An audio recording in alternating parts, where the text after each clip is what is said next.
Okay, now that we wrote our first macro and we were able to run it a few different ways, now let's talk about variables. And what variables do is they make your sub procedures and functions, they make them more interesting because they allow you to temporarily store information that you use in modules. When you create a variable, you're going to have to choose a data type. So that's a big point.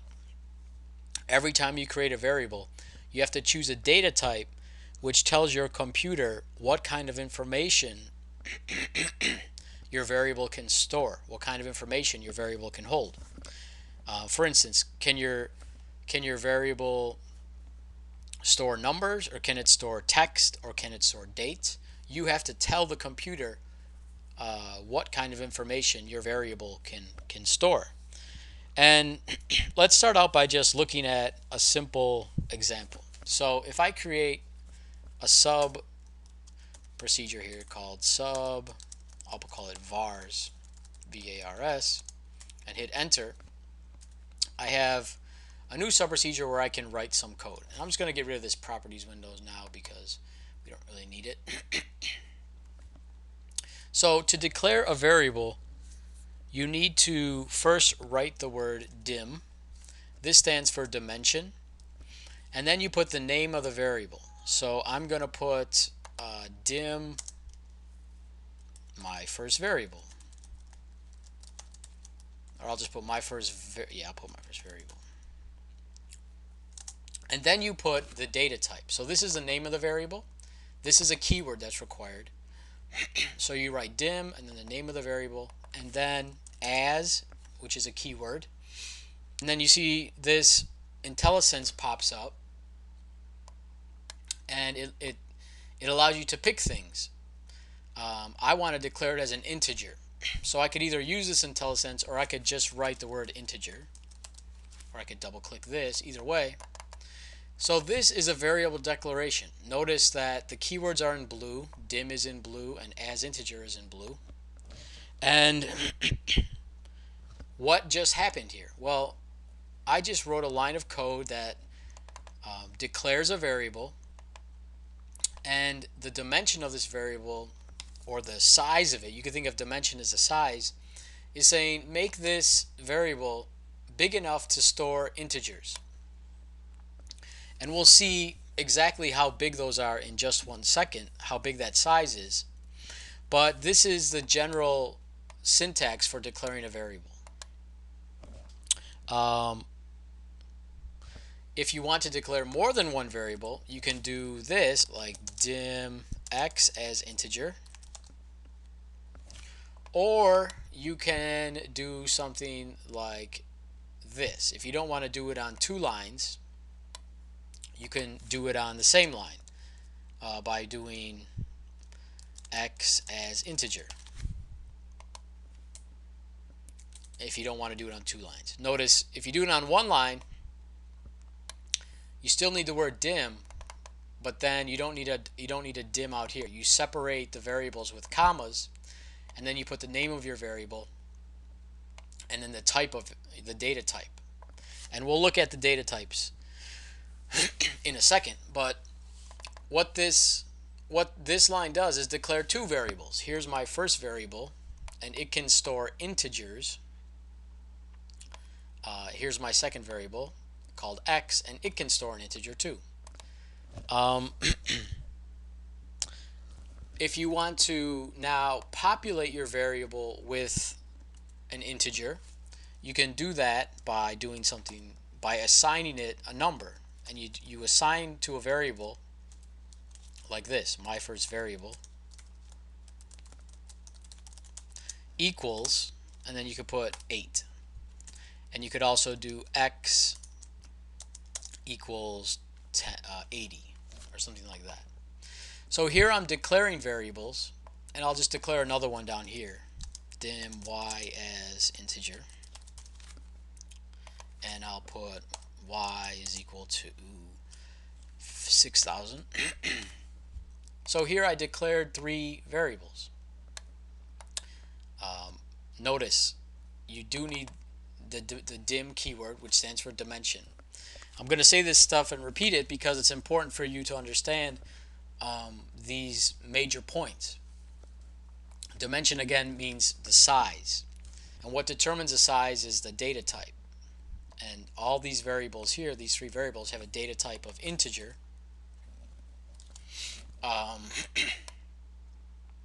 And that means they can be a certain size. And I'll show you the size in a second. A main point, though, is that depending on the data type you choose, the size is going to change.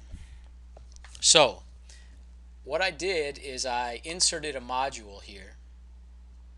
And how did I do that? I just went insert module and I copied in some information. So here's what I copied in. All this information about variables. This is all the data types of different variables. So let's walk through this. First thing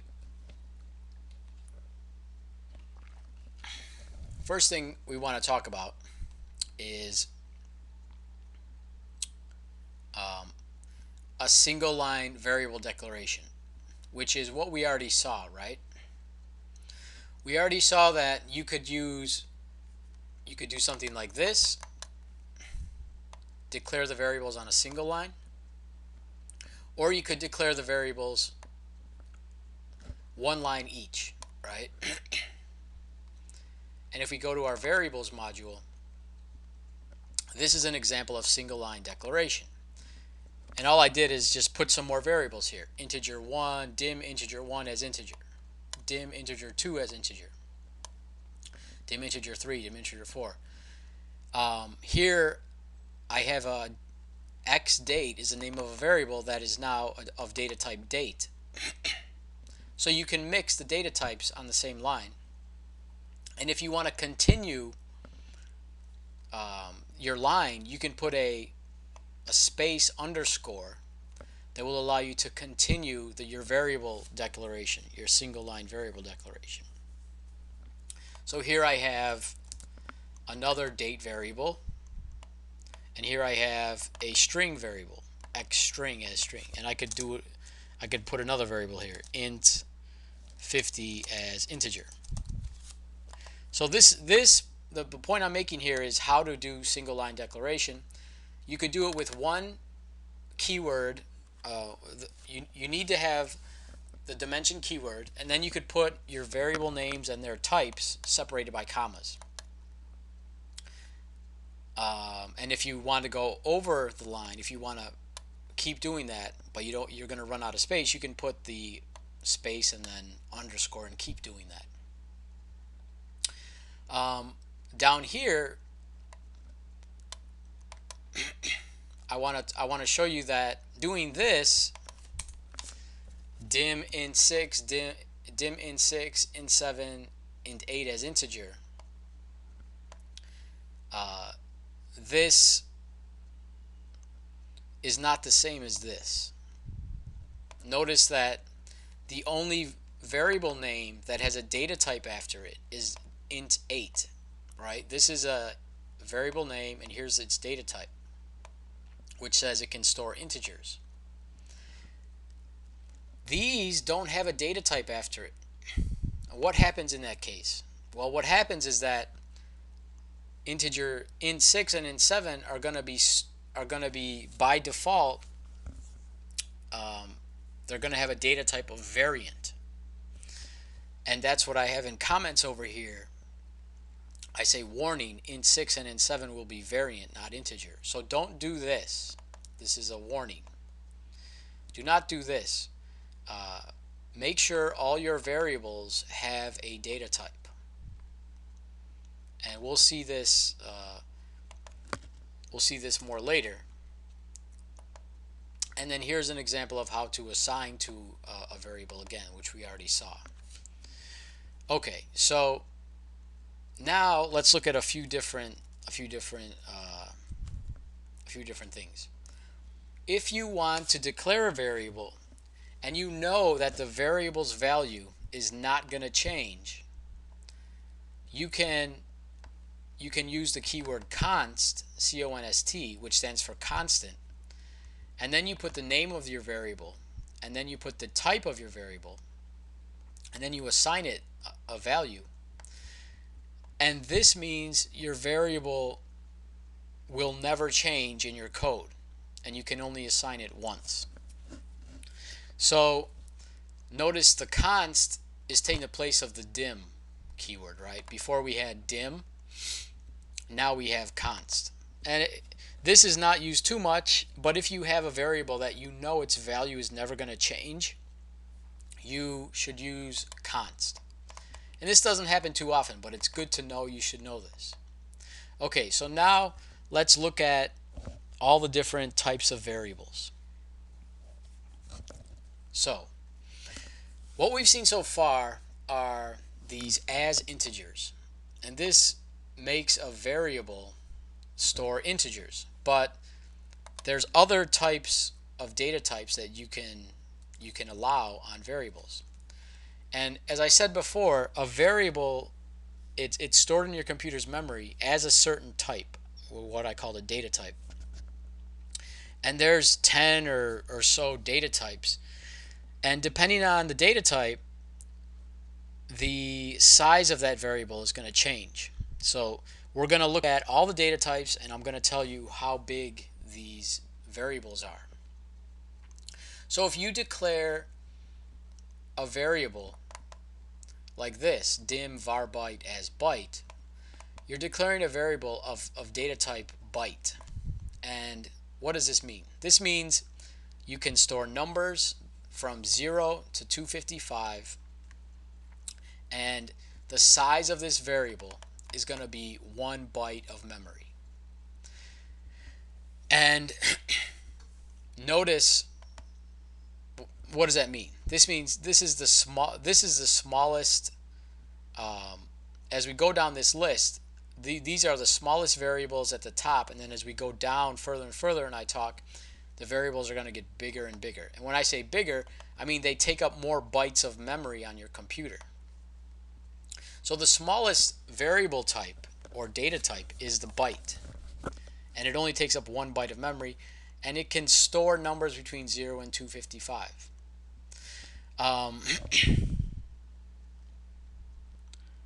Notice that if I run this code and I try to assign the value 256 to this variable, so if I click run here, I get an error on this line. Did you see that? So let me click run again. I'll put my cursor here. I click run. I get this overflow error because if I click debug, it tells me where there's an error. There's an error on this line because I'm trying to assign 256, the number 256, to a byte variable. But byte variables can only store numbers between 0 and 255. So this is what I mean about it's important to know the data type you're making your variables. Because if you make your variable a byte and you try to assign it a number that it can't hold, it's going to cause an error like this, an overflow error. Now if I assign a number within range, so if I assign it 255, I don't get any errors when I run it. And when I run this, running this code doesn't do anything other than assign this number to this variable. So I don't have any message boxes or anything. All that's happening when I click run is that these variables are declared here, and then this number is put into that variable on your computer's memory. And we'll look in the next video about how to look into your computer's memory. But right now we want to go over these data types. So let's continue. The Boolean data type can only contain true or false. And you could either write the word true or false like this. You could put false here, or you could put true here. Or you could put a non-zero number, which would stand for true, or 0, which would stand for false. So that's how Boolean works. false, you could write the word false literally like this, or you could put 0. They both mean the same thing. If you want this Boolean variable to contain the value true, you can write the word true like that, or you can put anything that's non-zero, like 70. That would mean it contains true as well. But most people write the words out because it's more intuitive. The integer variable data type. The integer data type can store numbers between negative 32,768 and 32,767, and it takes up 2 bytes of memory. Oh, I forgot to tell you, the Boolean variable takes up 2 bytes of memory.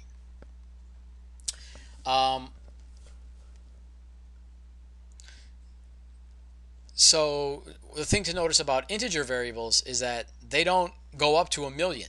And 1,000,000 is an integer, 100,000 is an integer. But in VBA, an integer variable cannot store the value 1,000,000. And I'll try to show you that here. If I put the value 100,000 and I run this, again I get an overflow because integer variables can only store integers up to 32,767 or whatever.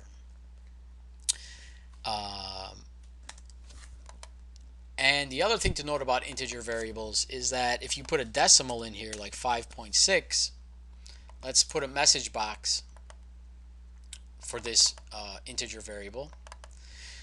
So here's my integer variable, var integer. If I run this, this message box is going to display the value. So if I run it, it shows 6. Now I put in 5.6. Why does it show 6? Because, as I put in comments, implicit rounding will show 6. So integers can only store integers. If you were to try to assign it a rational number, a decimal, anything with decimals, it's going to round it and you're going to get some integer. So beware of that. The currency data type. The currency data type can store very large numbers like this, huge numbers, positive and negative, and they take up 8 bytes of memory. So there's a currency variable here. You could put decimals, they could be very big or very small. The long variable, this data type long, when you declare a variable of type long, it can store not very big. It can store integers that are positive and negative that are very large, and it takes up 4 bytes of memory.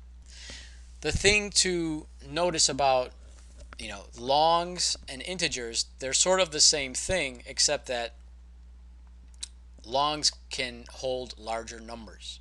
So if you're going to be working in Excel VBA, oftentimes you're going to be dealing with row numbers, and an Excel worksheet has 1,000,000 lines in it. So you want to, and those are integers, right? There's no row 5.5 in the Excel worksheet. So whenever you're in Excel, whenever you're doing something with rows in Excel or columns, you want to use the long variable. And I'll show you this later, but it's just something to think about. Like, if you're going to be working in a worksheet that has 1,000,000 rows, you need to have a variable that can contain the number 1,000,000, and that would be the long variable, right? Because it can contain 2 billion something.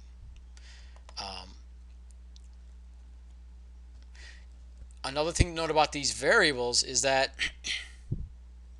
what we've gone through so far, I've told you they can store numbers between 0 and 255, or very large, very negative numbers. If you try to put a string into a variable type that stores numbers, you'll get an error like that, like what we just got. It says syntax error because it's trying to put a string into something that can store integers. So you don't want to do that. So I'm showing you some common errors that you need to be aware of. And the main points are: make sure you put a value into your variable that is acceptable. Um, we're almost done here with all the variable data types.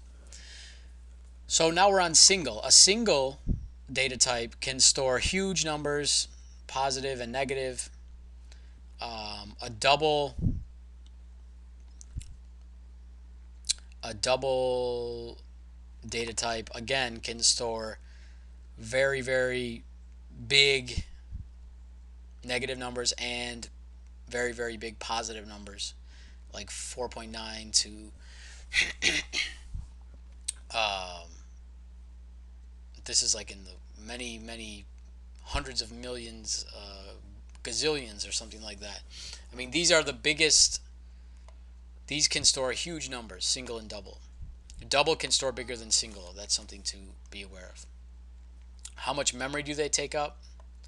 Um, 4 bytes of memory for the single and 8 bytes of memory for the double. 8 bytes of memory for the double. And then we have a date data type, and this can store dates from January 1st, 0100 to December 31st, 1999. And date variable types take up 8 bytes of memory. And then we have a string data type. Oh, sorry. To put in a date, you put the date in quotation marks. So if I want to show you this date, I'll just do message box var underscore date. If I run this, there you see my date. It doesn't have the quotation marks, but when I use date variables in Excel, I'm going to be assigning them using the quotation marks. And then we have a string data type that can store 2 billion characters, from 0 to 2 billion characters. And a string data type takes up 10 bytes of memory. So notice, as we go down here, Boolean, integer, currency, long, the amount of space that these variables take up on your computer gets bigger. A Boolean is smaller than a currency. A currency is smaller than a string. Like a currency was 4 or 8 bytes of memory, but a string is 10 bytes of memory. And I'll tell you why we're thinking about that in just 1 second. Another thing to note, a common error, is like if you try to, let me comment out this string. So now I need to assign it something, and I'm going to assign it a number, like 9. So here I'm trying to assign a number to a string variable, and I'm going to get an error.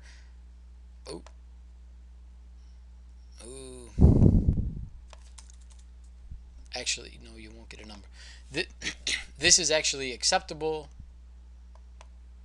because numbers are considered, when it says characters here, 9 is considered a character.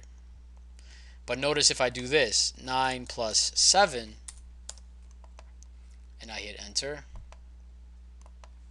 and let me do var string here.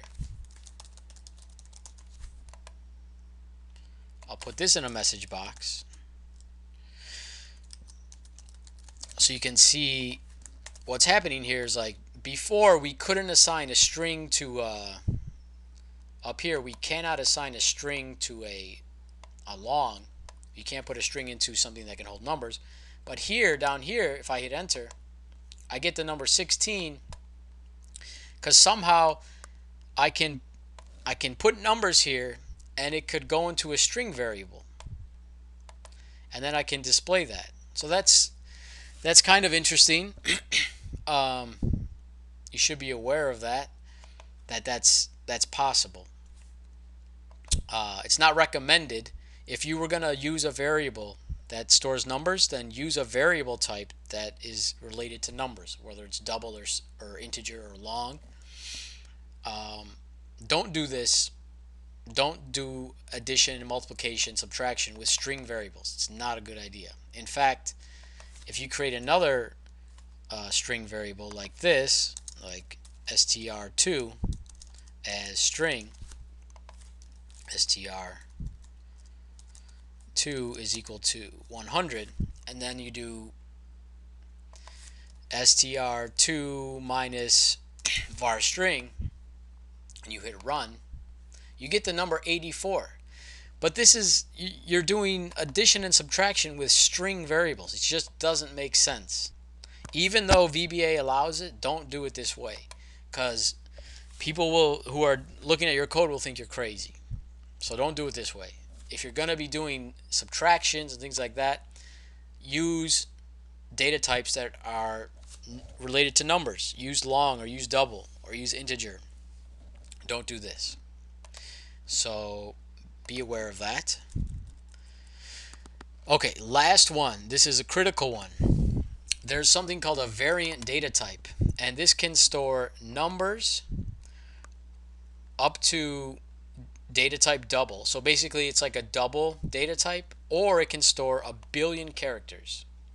So it's like a variant is like something that can store anything. It can store any really huge numbers. The biggest numbers you can store are doubles, and it can store almost as much as a string variable. And so that's really flexible, right? It can store numbers or it can store strings, but it takes up the biggest space on your memory. Out of all these different data types, variant is the largest one in size. It takes up 22 bytes plus the length of memory that the string takes up.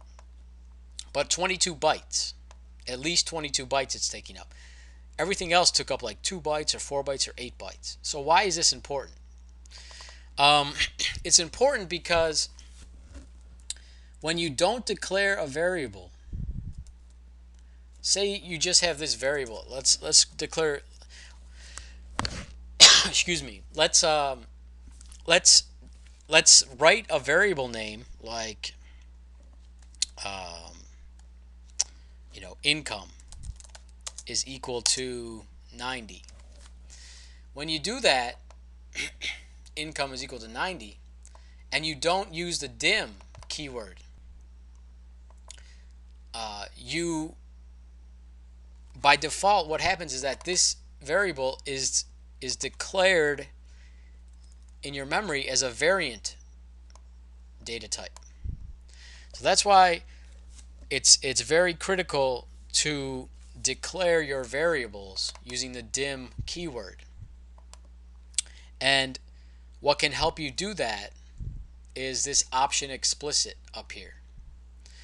So at the very top of your module, like we're in this module called variables, at the very top of it, you want to write option explicit. And what this means is that all the variables must be declared. And by declared, I mean use dim or const or whatever. It needs to be declared. You need to explicitly declare your variables. So look at this income variable. I'm not using the keyword dim. So if I go to run this, I get an error and it says variable not defined. That's because I have this line up here, option explicit. And because that line is there, just those two words, it means every variable needs to have the word dim in front of it. If I comment it out like this and then I run it, it works. The code runs and I get that message box down here and everything runs. But the problem is, and this is a critical point, is that this variable was declared variant. Why was it declared variant? Because when you don't declare variables, they automatically are sized to be a variant data type. And remember, why is that important? It's because variant is the biggest 22 bytes. It's the biggest data type. And why is that important? Well, that's important because if you have lots of variables in your code and you don't declare them, you're using up a lot of your computer's memory with these huge variant data types variables. Every variable that you don't declare takes up 22 bytes of memory, and if you have a lot of them, that's going to bog down your memory and slow down your program. If you're running a simulation or doing some calculations and you don't declare any of your variables, they're all going to be very big, and it's going to slow down your computer because your memory or your computer works faster when it has a lot of memory to do the calculation. So don't slow down your programs by forgetting to declare your variables. And as I said, a great way to prevent that from happening is to use option explicit. So just write option explicit at the top of your module, and this will ensure that something like this, when you go to run it, doesn't happen. It will ensure that you have to declare this variable. So you have to do dim income as double. So now I can store big numbers or small numbers in that income variable, and now when I run it, it works fine. So that is what we just covered is a lot. You don't need to memorize any of this stuff. You'll get used to dealing with variables. But what's important is that there's, let's see, 1, 2, 3, 4, 5, 6, 7, 8, 9, 10. There's 10 different data types for variables. And that's important because, like I said before, you want your programs, your macros, to be as fast as possible. So you want to declare them keeping in mind how big those variables are going to be, and keeping in mind what those variables are going to store. If they can store numbers, then you want to use an integer, a currency, a long or a single, or a double. Just rule of thumb, if you're going to store integers, use long, because they can store integers over 30,000, whereas integer variables can only store integers up to 30,000. So when you want to deal with integers, use long, because they can store bigger integers. When you want to store decimals, use double, because those are the double data type can store the biggest decimal type number. And there are times when you are going to use variant when you don't know whether you're going to get a number or a string back for some reason. But don't use variant too much unless you need to, because once again, they're the biggest variable types. Let's quickly talk about naming conventions for variables. So as we saw with the name of your macro, a variable cannot begin with a number. You'll get an error. So you can't put the name of your variable as a number. You cannot use a keyword as the name of your variable. So if I try to do this, dim sub as integer, I'll get an error because sub is a keyword. If you do dim integer as integer, you'll get an error because integer, it's in blue, it's a keyword. If you do dim as it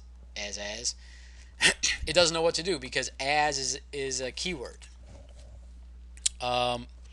Your variable name can't be longer than 250 characters.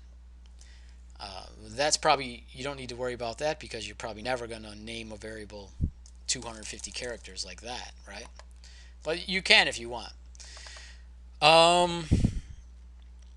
And variables can include spaces, so you can do this, like my income as integer. You cannot have spaces with your variable names. The other thing to note about naming conventions is that it's there's a couple different naming conventions out there. One is that every word in your variable name, like my income, the first letter of every word should be capitalized. Like this, my income. That's one naming convention. Another naming convention is to have the first word be all small letters, and then every word after that have the first letter capitalized, like this, my income. And the reason people have these name conventions is that you want your code to be readable. So if you put all your code in small letters, like my income, it's not as readable as this, my income, right?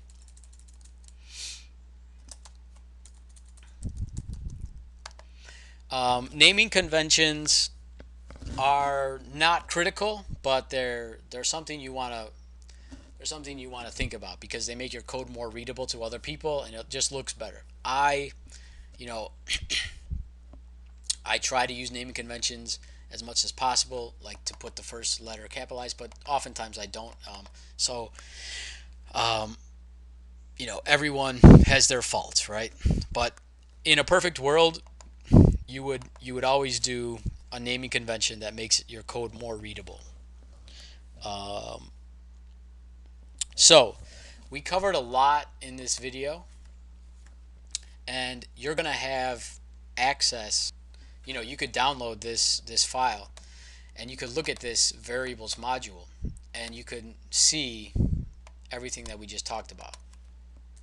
And we went over a lot of errors, like putting numbers that are outside the range of the variables range. um, we went over constants, we went over a lot of stuff. So you want to think about these things as you're programming and as you're looking at code. um, the main things to remember are always declare your variables, so always put option explicit, because that will prevent you from having programs that are slowed by having large variables that take up a lot of space on your hard drive. Um, a variable is declared using the dim keyword, which stands for dimension, and then there's those data types. The data types are probably the most important thing to take away from the video. You want to be aware of these data types so that when you declare a variable, you want to know, is it going to be a number or a string? And if it's going to be a number, do I do an integer or a long, which can store bigger integers, or a single or double, which can store decimals, or a date, which can store dates, so on and so forth. You want to be using data types that are accurate for the data, for the data that your variable is going to be assigned. Um, so that's it for this video. I know we went over a lot, but it needed to be this long. I apologize for having it this long, but this is one of the most important things. You saw the errors that we encountered, and you're going to see those errors. You're going to forget that bytes only store up to 255, and you're going to put 256, and you're going to get an error. I want you to know why that you got that error. Same thing with putting high in a variable that can store strings. I wanted you to see those errors. So I apologize for making this video longer than it maybe should have been, but it's good to see all the errors. Okay, so in the talk about actually looking at these variables in your computer's memory using the debug toolbar.